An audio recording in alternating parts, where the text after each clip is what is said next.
Card? হ্যাঁ, আর্যিকর থেকে ও বেরোবো। হ্যাঁ। তো আর বলো এবার। বলছি ওটা হয়েছে কি বলতো, ও 2টো অব্দি পেশেন্ট দেখেছে, ঠিক আছে। রাত্রি পেশেন্ট 2টো? রাত্রি 2টো, ঠিক আছে। আচ্ছা। 2টো অব্দি পেশেন্ট ডেকেছে, দেখে রুমে এসে অনলাইনে অর্ডার করে 4জন বন্ধু মিলে খেয়েছে, ডিনার হুম করেছে। হুম করে ও খুব টায়ার্ড ছিল, যেহেতু 36 ঘন্টা ডিউটি ছিল, হুম টায়ার্ড ছিল। ও কি করেছে, ওই সেমিনার রুমে গিয়ে হুম শুয়ে পড়েছে একটা রেড কালারের ব্ল্যাঙ্কেট ঢাকা দিয়ে। হুম।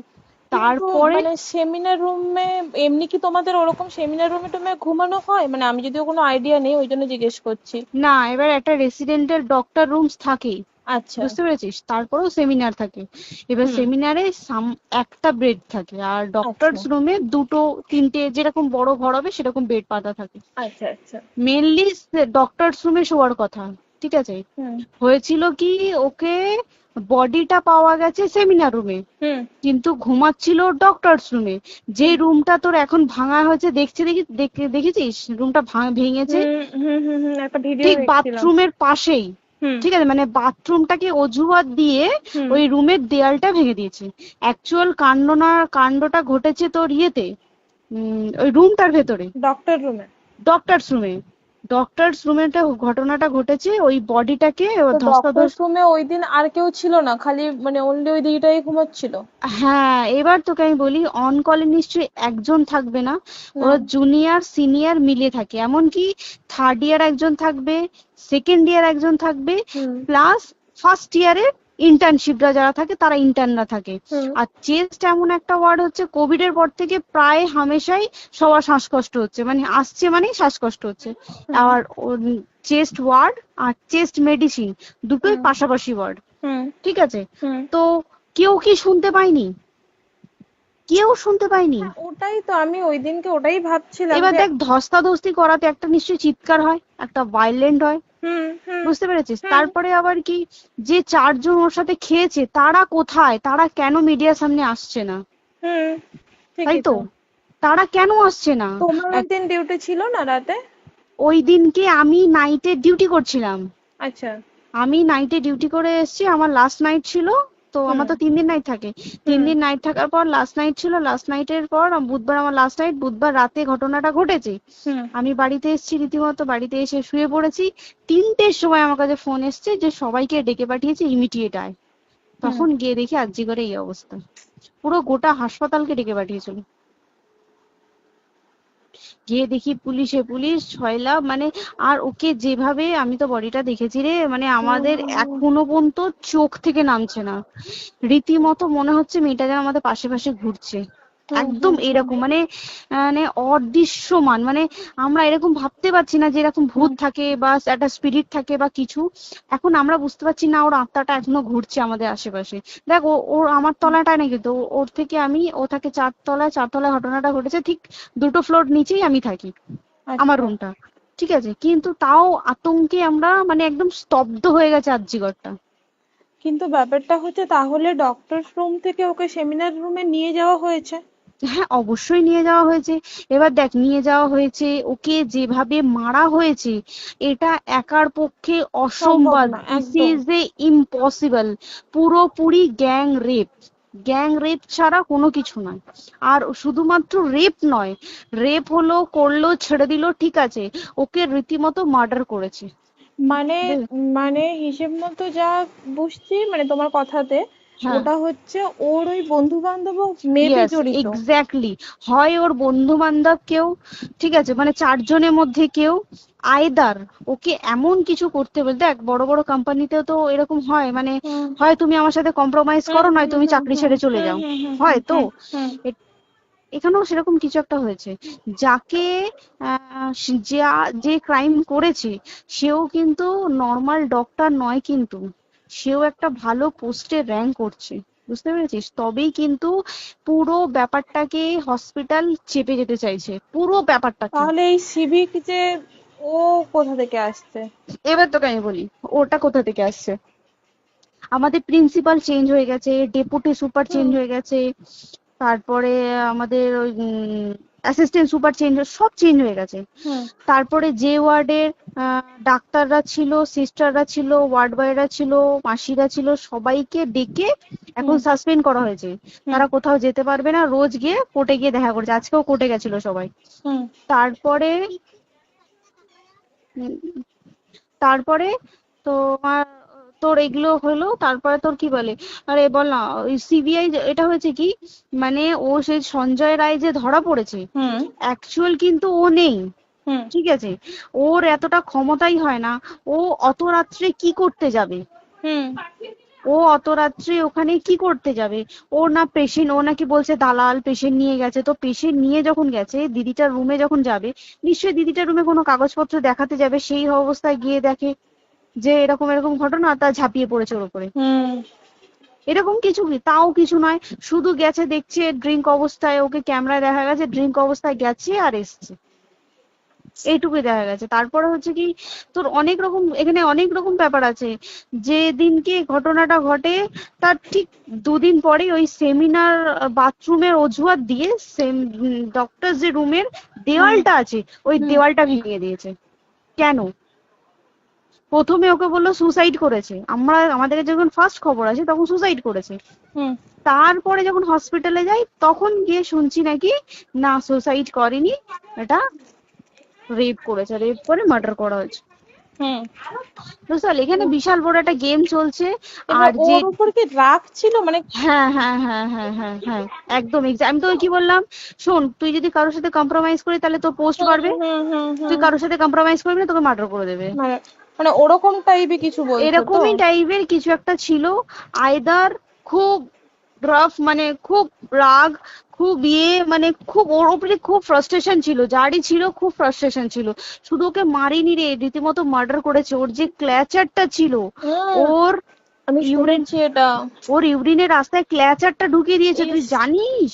মানে কি বলবো, মানে ওকে দেখা যাচ্ছে না, আমরা তো দেখেছি নিজের চোখে, ওকে দেখা যাচ্ছে না। মানে একটা ব্লিড। মৃত্যু কতটা, মানে এইটা মানে প্রচন্ড কষ্ট পেয়ে একটা মেয়ে মারা গেল না? আর ওর যে গলাটা চেপে ধরেছে, আহ ওর ওই চেপে ধরাতে মানে এতটাই জোরে চেপে ধরেছে যে ওর চোখ ফেটে রক্ত বেরিয়েছে। আহ, ছি, ছি, ছি। বুঝতে পেরেছিস? মানে মানে কি বলতো, যদি ধরা পড়ে না উচিত, মানে যারা এটার সঙ্গে দায়ী না আর এই ওদের। যে সিবিআইটা হয়েছে, সিবিআইটা একমাত্র আমাদের জোরেতেই সিবিআইটা এসছে।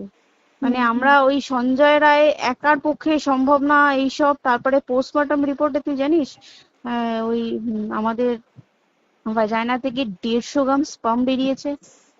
ইস, পোস্টমর্টম রিপোর্ট 150 গ্রাম স্পাম, মানে বুঝতে পারছিস? Hmm not a calculated, minimum minimum কম করে 6 থেকে 7 জন করেছে ওকে রেট। ছি ছি ছি।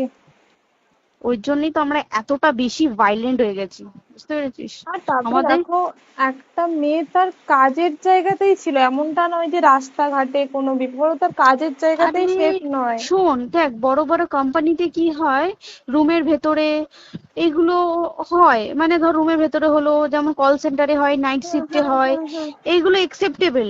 বাট হসপিটাল হচ্ছে কিন্তু এমন একটা আরজি এরিয়া, করের মতো একটা, হ্যাঁ। আরজি কর বলে না, যে কোনো হাসপাতালে কেউ যদি স্ব ইচ্ছায় কারোর সাথে রিলেশনশিপে গিয়ে করতে চায় সেটা আলাদা জিনিস কিন্তু, হুম ঠিক আছে? হুম কিন্তু কেউ কারো বিরুদ্ধে এইভাবে করতে পারে না রে, তুই জানিস না? মানে ওয়ার্ডে দেখ, কম বেশি আমরা সবাই ঘুমাই, কম বেশি আমরা হুম সবাই জেগে হুম। থাকি, জেগে তো থাকি। তাতে কি কেউ শুনতে পায়নি? তার কি একদম সেটাই। ভাইলেন্স ছিল না? যদি কেউ না শুনতে পারে তাহলে ওর খাবারে কেউ কিছু মিশিয়েছিল, হুম তাই কি না? হুম হুম সেটাও পোস্টমর্টম রিপোর্টে মানে লিক করছে না যে কেন খাবার খাবার ও তো খাবারটা খেয়েছিল, সেটা তো নিশ্চয়ই পেটেই ছিল, পেট থেকে তো হুম বমি করে বের করে দেন, সেটা হুম তো ফরেনসিক রিপোর্টে কিছু বলবে। হুম আর তুই জানিস না, দেনার দেন মানে ধর পোস্টমর্টম রিপোর্ট আসতে 3 দিন সময় লাগে। হুম ও যেদিনকে মরেছে ঠিক তার পরের দিনকে বিকালবেলা পোস্টমর্টম রিপোর্ট বার করে দিয়েছে, মানে বডি বার করো আর পোড়াও, হুম 10 সেকেন্ডের মধ্যে ওর বাড়িতে নিয়ে গেছে, তারপরে বডি পুড়িয়ে দিয়েছে। মানে কি বলবো, হসপিটাল, মমতা ব্যানার্জি, সবাই মানে তৃণমূল প্রত্যেক সবাই হুম এটাকে পুরোটাই কেসটাকে চাপা দিতে চাইছে, পুরোটা পুরোটা। তবে তুই ভাব, যে মানুষটাকে এত ক্ষতবিক্ষত ভাবে মেরেছে, তাকে অভিষেক ব্যানার রেপ কি কলকাতায় প্রথম হলো? নয়, হুম বিভিন্ন জায়গায় বিভিন্ন ভাবে রেপ হয়েছে, হুম ধরা পড়েছে, ফাঁসি হ্যাঁ হয়েছে কি হুম জেল হয়েছে। হুম অভিষেক বন্দ্যোপাধ্যায় কেন বললো জাস্ট এইট তোর কি বলে এনকাউন্টার করতে? মানে কি সঞ্জয়কে যদি এনকাউন্টার করে পুরো কেসটা চাপা পড়ে পুরো যাবে, কেসটা চাপা পড়ে যাবে একদম। স্টুডেন্টরা ঠান্ডা হয়ে যাবে, হুম হুম আর আমরা সেটা মানবো না, আমরা সেটা হতেই দেবো না। তাতে যদি চাকরি মানে আরজিকরটাকে সিল করতে হয় তাতেও আমরা রাজি আছি, সিল করে দেওয়া হোক আরজিকর, সিল করে দেবে মনে হচ্ছে যদি ঠিকঠাক ভাবে। এবার ওই জন্য আমাদের দাবিতে সিবিআই এসছে। এবার তুই একটা কথা বল, যখন দেখতে পাচ্ছে মমতা ব্যানার্জি যে কলকাতা পুলিশ আমাদের জন্য কিছু করতে পারছে না, আমরা কিছু মানতে পারছি না, 7 দিন ধরে বার করতে পারছে না, হুম তাহলে সেটা 2-3 দিনের মধ্যে কেন হ্যান্ড ওভার করে দিল না? হুম তাই তো। তাই কি না? তারপরে দেখ পিডব্লিউডি একটা লো পোস্টের মানুষ, মানে যারা ভাঙচুর করে, মানে সিমেন্টের যারা কাজ করে হুম তাদেরকে পিডব্লিউডি বলে।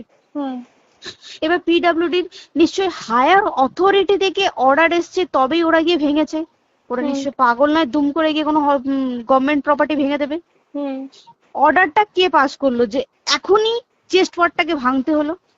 সিবিআই আসা পর্যন্ত অপেক্ষা করতে পারতো। কারণ আজকে অত বড় বিক্ষোভ হবার কারণ কি হচ্ছে, একটাই কারণ যে মেয়েটি মারা গেছে ঠিক আছে, কিন্তু তাকে এত বেশি মলেস্ট করে, এত বেশি রেপ করে বা বেশি ওকে মেরেছে, তার কি কোনো প্রতিবাদ নেই? তুই কোথায় সেফ পাবি তুই আমাকে বল? তুই ধর চাকরি ছেড়ে আজকের সরকারি চাকরি ছেড়ে তুই প্রাইভেটে যাই, প্রাইভেটেও তো তাই একই কোথাও না অবস্থা, একদম একদম। প্রাইভেটেও একই অবস্থা। তুই কোনো চায়ের দোকান খুলে বসবি, অনার্সশিপে তুই বসলেও তাও এসে তো হাজার ছেলেরা থাকে, হুম হাজার ছেলেরা টিজ করে, তুই কোথায় কি করবি? তাহলে আমাদের সেফটি কোথায়? আমাদের মুখ্যমন্ত্রী মমতা ব্যানার্জি সে একটা লেডি হয়ে তাহলে আমাদের কি সেফটি দিয়েছে? আমাদের কি লক্ষ্মী ভান্ডার দিলে this is a problem solve? পুরো মাসের আমাদের কি সব খরচা চলে যায় লক্ষ্মী ভান্ডারে? জানি না, আই ডোন্ট নো। মানে আমরা প্রচুর ক্ষেপে আছি, প্রচুর। মানে এর বিচার না চাওয়া পর্যন্ত তা তুই ঠিকই তো। ভেবে চল কি এটা সলভ হবে না। আমরা মানে বিচার আমি নিয়ে আমি কথা বলবো। 2 দিন ধরেই ভাবছিলাম তোমাকে ফোন করবো, কিন্তু মানে এটা ওটাতে হয়ে উঠছে না। আর তোমাকে তো হুম। আমি ওই দিন রাতেই হোয়াটসঅ্যাপ করলাম না। হ্যাঁ হ্যাঁ এবার হ্যাঁ তখনই না আমি ব্যাপারটা অতটা বুঝতে পারিনি, আর আমার তার পরের দিনই ভোরবেলা ডিউটি। তা হ্যাঁ। আমি খুব তারপর সাবধানে থাকিস রে, আর খুব বলো না, সাবধানে না না। থাকিস। হ্যাঁ তাই তো, এখন মানে আর তোমরাও সাবধানে থাকো সবাই। কি বলবো বল, কিছু বলার নেই। দেখ আমাদের মধ্যবিত্ত মানুষরা, আমাদের চাকরি করে খেতেই হবে, সোজা কথা। একদম একদম। তাই কিনা বল? বাবা এত হুম পুঁজি নেই যে বসে অত, বসে খাবো, ঠিক আর আছে? সেই মেন্টালিটিও নেই। পুঁজি হ্যাঁ যদিও থাকে, মেন্টালিটিও নেই হ্যাঁ যে এবার বাবার তুই, পুঁজিতে খাবে। এবার একটা কথা তুই বল, চাকরিটা কোথায় গিয়ে করবো তুই একটা বল? কোন সেটাই। স্টেটে গিয়ে চাকরি করবো তুই আমাকে বল? ওই যেমন, মানে এটা হয়তো আমার মা যেমন বাড়িতে থেকে 7টার মধ্যে ঢুকে যাও, দিদিকে তো ধরো অনেক রাত অব্দি 9টা, 9:30, 10টা অব্দি ল্যাবে থাকতেই হয় না। এবার তুই কি করবি কি বল, কি করবে করবি? বলো তো, এখন কিছু নেই। করার আছে? দেখ ল্যাবেও তো সব ছেলেরা আছে, ছেলে হ্যাঁ আছে মেয়ে আছে। তুই একদম। কাকে বারণ করবি, তুই কাকে বিশ্বাস করবি তুই বল? তুই ধর কলিগদের সাথে খেতে বসেছিস, ঠিক আছে, তোর টিফিনটা যদি কেউ চাইলো তুই তাকে না দিয়ে পারবি? না একদমই, আর কার মনে যে কি আছে সেটাই তো কি খুব বলবি সমস্যা। বল? এবার তুই বল খাবারটা যে খাবি, তোর টিফিন কেউ চাইলো বা তোকে যদি কেউ বললো কে একটু একটু খা, যেমন আমরা শেয়ারে হয় স্কুলে হ্যাঁ যেটা আমাদের আমাদেরও শিখে হয়, এসেছি, যেটা হ্যাঁ স্বাভাবিক, এটা সবারই এটা তো হয়। স্বাভাবিক। তুই বল তাতে যদি এরকম অবস্থা হয় তাহলে কি করবে মানুষ, তুই আমাকে বল? আজকেও তো তাই আমাদের দেখ না, 11টা থেকে আমাদের তোর ক্যান্ডেল দিয়ে হোয়াইট ড্রেস হুম। পরে সব শ্যামবাজারে একতা হবে। এখন আবার বৃষ্টি শুরু হয়েছে, কে জানে বৃষ্টি, কি প্রচুর বৃষ্টি শুরু হলো। কি হুম, হবে জানি না আমি। ঠিক আছে গো, টাটা। হ্যাঁ হুম চল টাটা। হুম হুম হুম। হুম হুম।